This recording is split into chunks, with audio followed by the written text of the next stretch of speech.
Maligayang bagong taon po sa inyong lahat. Maraming salamat sa lahat ng sumusubaybay sa ating istorya. Sa mga bagong listener, pwede po ba ako humingi ng subscribe bilang pagsuporta sa ating munting channel? Nagpapasalamat din po ako sa lahat ng masipag mag-share sa ating istorya. Narito na po, ang karugtong ng ating istorya. Guro, alam ko kung sino ang nagnakaw ng pera ni Mr. Morgan. Ika-39 na kabanata. Ang hindi maikakailang patunay. Si Mr. Berkeley ay interesado. Ang paaralan ay nangako sa kanya ng $15,000 kung mahuhuli niya ang magnanakaw. Sino, tanong ni Mr. Berkeley? Si Alex. Ipinahayag ni Kathy ang pangalan. Nang mapag-usapan kahapon ang ninakaw na pera ni Mr. Morgan, ay pumasok ito sa kanyang idea. Kinuha ba ni Alex ang pera? Dati si Alex ay isang mahirap na talunan na hindi kayang makabili ng disenteng pagkain. Ngunit nitong mga nakaraang araw, nagbago ang lahat. Sinabi ni Alex na nanalo siya ng $150,000 sa lottery. Ngunit gumastos na siya ng higit pa doon. Saan niya nakuha ang pera? Hindi ito inisip ni Kathy dati. Ngunit ngayon ay malinaw na ang lahat sa kanya.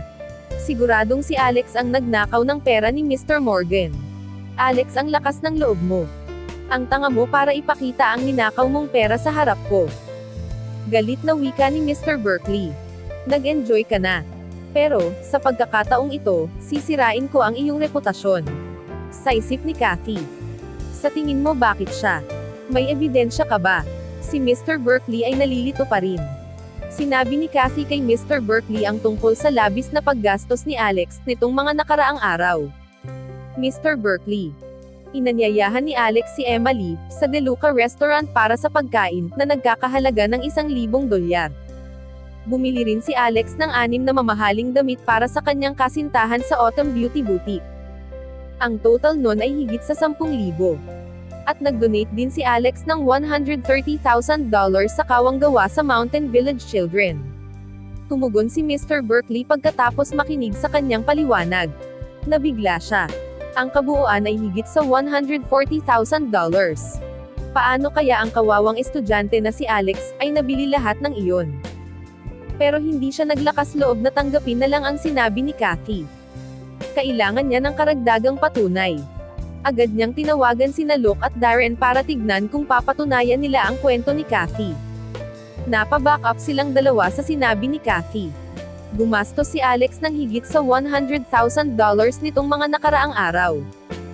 Halos tiyak na ngayon ni Mr. Berkeley na si Alex ang taong nagnakaw ng pera ni Mr. Morgan. Mr. Berkeley, bilisan natin, at tumawag ng pulis para arestuhin siya. Ang mga mata ni Kathy ay kumikislap sa kasamaan. Huwag kang mag-alala, siniseryoso ko ito, sagot ni Mr. Berkeley. Siya ay isang makaranasang guro at matalino. Nag-isip siyang mabuti ng ilang minuto at sinabing, pumunta muna tayo sa General Hospital, at kausapin si Mr. Morgan. Para malaman kung ano talaga ang nangyari. Kapag mayroon na tayong karagdagang ebidensya, tatawag ako ng pulis. Sige, umalis na tayo. Udyok ni Kathy sa kanya. Kung nakipag-usap ang pulis kay Mr. Morgan bago sila, maaari nila itong arestuhin. Mabilis na pinaandar ni Mr. Berkeley ang kotse patungo sa ospital kasama si Kathy sa passenger seat. Samantala, si Debbie ay nakaupo sa tabi ni Mr. Morgan sa kanyang ward. Bakas sa mukha niya ang pag-aalala. Mr. Morgan, napakasama kung sino man ang nagnakaw ng pera. At bakit kanila ipina-frame up, tanong ni Debbie. Nag-aalala si Debbie para kay Mr. Morgan. Siya ay labis na nag-aalala. Si Luke Morgan sa kabilang banda, mukhang medyo relax. Mukha siyang kalmado. At nakasuot ng blue at white na damit ng hospital. Bagamat maputla pa rin ang mukha niya. Hinawakan niya ang mukha ni Debbie, at malumanay na ngumiti na parang nakatatandang kapatid. Debbie, huwag kang mag-alala sa akin. Sigurado akong malalaman natin kung sino ang gumawa nito. Nang makitang tumango si Debbie na may pagsang-ayon, pinilit ni Mr. Morgan na huwag ng pag-usapan ang mga malungkot na bagay. Nauwi ang tingin niya sa damit ni Debbie. Debbie, ikaw at ako ay matagal na panahon nang magkakilala. Pero hindi pa kita nakitang nagbihis ng kasing ganda mo ngayon. May nagbigay sa akin itong damit. Nahihiyang iniyoko ni Debbie ang ulo. Ibang tao. Lalaki yun, di ba?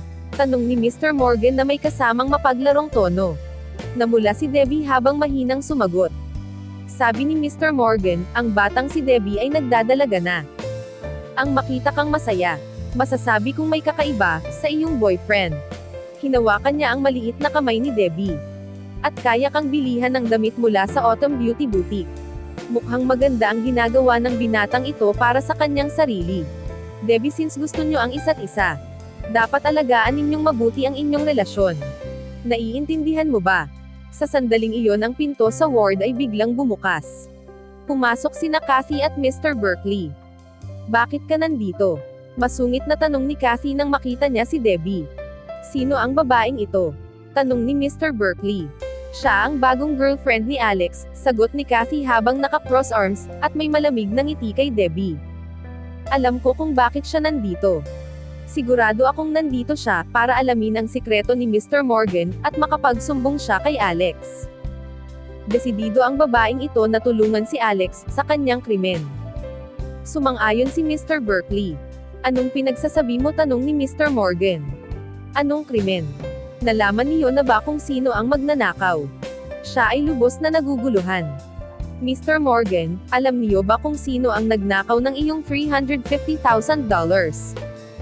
Si Alex Ambrose iyon na mula sa klase namin. Habang sinasabi niya ito, nagsimulang makaramdam ng tuwa si Kathy. Si Alex Ambrose kamo, imposible. Hindi siya ganoong klase ng tao. Umiling si Mr. Morgan. Alam niyang napakahirap ni Alex pero sigurado siya na hindi ito magagawa ni Alex. Mr. Morgan, huwag kang magpapaloko sa kanya, sagot ni Kathy. Alam mo ba kung magkano ang naibigay niya sa charity? $130,000. Sa tingin mo, paano magkakaroon si Alex ng ganoong uri ng pera?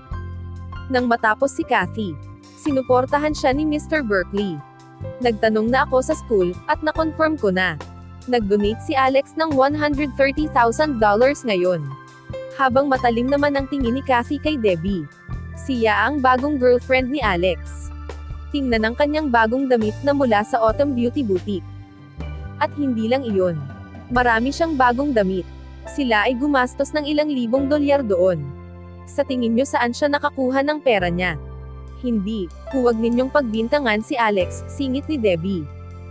Hinding-hindi siya gagawa ng ganoon. Tumingin siya kina Kathy at Mr. Berkeley. Tumingin si Mr. Morgan kay Debbie, at nagtanong. Debbie, si Alex ba ang bago mong boyfriend, at binili ba niya itong mamahaling damit mo? Tanong ni Mr. Morgan. Kung binili ni Alex ang mga damit ni Debbie, magtataka siya kung saan nanggaling ang pera. Sige, sabihin mo sa amin. In love ka ba talaga kay Alex? Magsinungaling ka kung mayroon kang lakas ng loob. Sabi ni Kathy, at ngumiti ng nakakaloko. Oo. Sagot ni Debbie at tumango siya kay Mr. Morgan. Pumikit si Mr. Morgan, at dahan-dahang sumandal sa likod ng kanyang kama. Sa wakas ay naniwala si Mr. Morgan. Tumawa ng malakas si Kathy. Napatingin siya kay Debbie na puno ng panghahamak ang mga mata, habang inilalabas niya ang kanyang cellphone. Tatawag ako ngayon ng pulis para maaresto nila ang mga kriminal na ito. Makukulong kayo. Pagmamayabang na sabi ni Kathy. Biglang napaisip si Debbie. Bakit ba laging naghahanap ng gulo si Kathy kay Alex, sa isip niya? Kumbinsido ako na walang ginawang masama si Alex, wika ni Mr. Morgan. Napapikit si Debbie. Naniniwala pa rin ako kay Alex at Debbie. Wika muli ni Mr. Morgan. Nang tatawag na si Kathy ng pulis. Biglang pinigilan siya ni Mr. Morgan. Walang ebidensya na kinuha ni Alex ang bank card, at ninakaw ang pera. Sa paniniwala ni Mr. Morgan, si Alex at Debbie ay dalawang napakatapat na estudyante, at hindi siya naniniwala na gagawin nila iyon. Mr. Morgan, payo ni Mr. Berkeley. Pumunta kami ni Kathy ngayong gabi para tanungin ka ng detalyado. Tungkol sa kung paano nawala ang pera. Mangyaring sabihin sa amin kung ano ang nangyari. Sumagot si Mr. Morgan. Tinatago ko ang ATM card ko sa cover ng phone ko, at ang PIN ay nakasulat sa may notebook. Kahapon ay hindi ko mahanap ang aking cellphone, kaya agad akong pumunta sa bangko upang i-freeze ang aking account. At doon ko nalaman na ang pera ay ninakaw. Nakahinga ng maluwang si Debbie, nang marinig niyang sinabi ni Mr. Morgan, na nawala ang kanyang cellphone. Sa isip niya, baka iyon ang cellphone na nakita ko sa damuhan, sa tabi ng lawa. Bigla siyang napahawak sa kanyang bulsa. Ang kanyang mga kilos ay napansin ng matalas na mata ni Kathy. Ano ang mayroon dyan? Tanong ni Kathy, at dumukad ito, sa bulsa ni Debbie. Hindi pinansin ang pagtutol nito. Nilabas niya ang cellphone. Pagkakita ng cellphone sa kamay ni Kathy, nanlaki ang mata ni Mr. Morgan. Bakit nasa bulsa mo ang cellphone ko? Tanong ni Mr. Morgan. Kinabahan si Debbie, na hindi niya alam kung ano ang sasabihin. Mr. Morgan, natagpuan ko po ang cellphone na ito, sa damuhan ng Ramsey Lake. Singit ni Kathy. Itinatanggi mo pa. Kung natagpuan mo ang cellphone, bakit ka natatakot na makita namin ito? Sabi ni Kathy. Ano ang dapat mong sabihin ngayon? Nakuha namin sa iyo ang cellphone ni Mr. Morgan. Ito ay matibay na patunay. Magkasama kayo ni Alex. Hindi kami. Nagkakamali kayo. Walang magawang sabi ni Debbie. Sa ngayon, ay hindi niya alam kung ano ang maaari niyang sabihin para kumbinsihin ang mga ito. Nagkakamali ako, huwag kang ang magbiro. Mayabang na sabi ni Kathy. Kung gayon, sa tingin mo, saan nakuha ni Alex ang pera? Bakit hindi mo sabihin sa amin kung paano mo nakuha ang cellphone na ito? May pera ang pamilya ni Alex, mayaman ang pamilya niya. Sinubukan ni Debbie na magpaliwanag. Pero hindi niya kayang tapatan si Kathy. Sige Kathy, huwag mo muna siyang tanungin. Niyakap ni Mr. Morgan si Debbie, na may kirot sa puso. Sige po, wika ni Kathy, at sinulyapan ni Kathy si Debbie na may pagkadismaya. Ngayong nahuli na ang isa sa mga kriminal, mas madali nang mahahanap ang isa pang kriminal. Tara na sa school para hanapin si Alex. Sumang-ayon si Mr. Berkeley. Bago siya umalis ay tinawagan niya ang kanyang class monitor. Sinabihan siyang ipunin ang ilan sa mga kaibigan ni Debbie, at pumunta sa ospital upang hindi ito umalis. Si Mr. Berkeley at Kathy ay nagmaneho pabalik sa paaralan ng mabilis. Sa sandaling iyon, ay pumasok si Alex sa opisina ni Mr. Morgan nang walang nakakakita. Tahimik siyang naglakad papunta sa teacher's desk, at inilagay ang note sa loob ng maliit na libro sa desk. Sakto namang tumalikod na siya para umalis. Biglang bumukas ang pinto, at pumasok sina Kathy at Mr. Berkeley. Gulat na gulat si Alex sa kanila. Hindi niya inaasahan na matutuklasan siya doon. Buti na lang, na-check namin ang monitor, kung hindi, ay malamang nakatakas ka na. Ngumisi si Kathy habang nakatingin kay Alex. Tingnan ko kung ano ang ginagawa ng hamak na ito. Naglakad si Mr. Berkeley papunta sa mesa ni Mr. Morgan at nagsimulang magbuklat ng libro. Naloko na sa isip ni Alex. Huminga ng malalim si Alex, habang pinagmamasdan niya ang paglabas ni Mr. Berkeley ng note na katatapos lang niyang ilagay sa loob ng libro. Ano ito? Binuksan ni Mr. Berkeley ang note, at binasa ito ng malakas. Mr. Morgan, pasensya na. Ako ang magnanakaw na kumuha ng iyong pera. Hanggang dito na lang po muna. Maraming salamat po sa pakikinig. Pwede po bang humingi ng subscribe bilang pagsuporta sa ating munting channel? Hanggang sa susunod po muli. Stay safe and God bless.